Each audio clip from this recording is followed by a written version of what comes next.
Мисс Офис – ежегодный конкурс красоты среди офисных сотрудниц России и зарубежья, учрежденный в 2010 году компанией «Комус». Основная задача конкурса – пропаганда образа деловой современной женщины, способной максимально реализовать себя в работе, творчестве, семье. В этом году в Мисс Офис принимают участие представительницы 25 стран. Нашу страну в конкурсе представляет сотрудница компании «Амобайл» Лилия Смыр. Девушке 27 лет. Она впервые участвует в конкурсе красоты. По ее словам, решение принять участие в Мисс Офис она приняла не сразу. Появлялась реклама об участии о кастинге в Абхазии. Начала показывать, рассказывать, что такое есть конкурс. И увидела поддержку. Подруги, коллеги начали говорить: попробуй, да, ты сможешь, посмотри. Ну и заполнила анкету. На начальном этапе нужно было заполнить онлайн-анкету с описанием о себе, своей должности, рассказом о себе и отправить. Через некоторое время я уже получила ответ, что этап предварительного кастинга я прошла, и дальше нужно было записать краткое видео о себе, о своем хобби, о своей профессии, о том, какие есть там достижения. Я отправила это видео, и опять же пришло сообщение, что с поздравлением вы прошли в полуфинал конкурса. 12-й сезон конкурса «Мисс Офис» начался 20 сентября с этапа голосования за выход в финал среди 130 участниц. По его итогам Лилия Смыр стала одной из 30 финалисток конкурса. Этап голосования, наверное, был самый стрессоустойчивый. Он был на проверку участниц, на их возможности. Голосование длилось 21 день, и на протяжении 21 дня нужно было активно вести свою страничку, просить людей голосовать за себя. Можно было голосовать 1 раз в сутки. И здесь был очень большой выход из зоны комфорта. И каждая узнала о своих возможностях, о которых даже не подозревала, и почувствовала такую колоссальную поддержку окружающих, которая тоже была безумно приятной и неожиданна.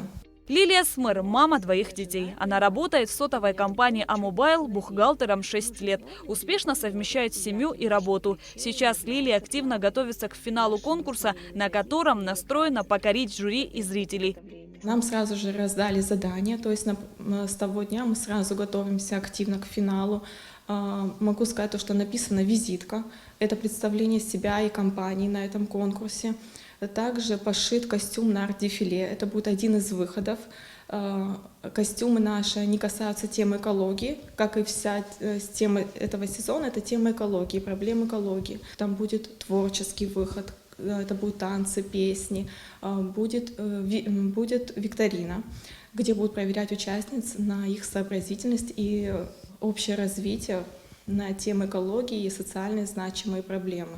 Руководство сотовой компании «Амобайл» всегда поддерживает своих сотрудников, уделяя большое внимание их росту и развитию. Амобайл – это дружная команда, которая всегда поддерживает друг друга. И ежегодно наших сотрудников компания отправляет на различные тренинги, курсы. А конкурс красоты для нас это что-то новое. И проходимцем, так можно сказать, у нас в такой области стала Лиля. Она стала участницей международного конкурса красоты «Мисс Офис». Наша команда желает ей удачи, мы будем всячески ее поддерживать на этом конкурсе. Она уже сделала большой рывок, потому что было в этом конкурсе 130 участников, она вышла в 30-ку. И буквально на днях она уже летит в Москву, и там начинается все самое интересное. Коллеги поддерживают Лилию Смыр и верят в победу. Когда мы узнали, что наша Лилия участвует в международном конкурсе «Мисс Офис», конечно же, все обрадовались. Вся команда «Амобайл» голосовала за нее и делала репосты. И теперь она прошла в финал и едет в Москву представлять нашу страну и родной «Амобайл». Мы от всей души желаем ей удачи и успехов. Будем голосовать за нее и ждать победы. Финал международного конкурса красоты состоится 27 ноября в Москве. Обладательницу главной короны «Мисс Офис» и приза в размере 2 миллионов рублей будут определять жюри, в составе которого композиторы, пианисты, актеры. Онлайн-трансляция финального шоу «Мисс Офис» будет доступна на сайте конкурса, где желающие смогут проголосовать и поддержать участниц. Шазина Ханагуа, Инала Гухава, Абхазское телевидение.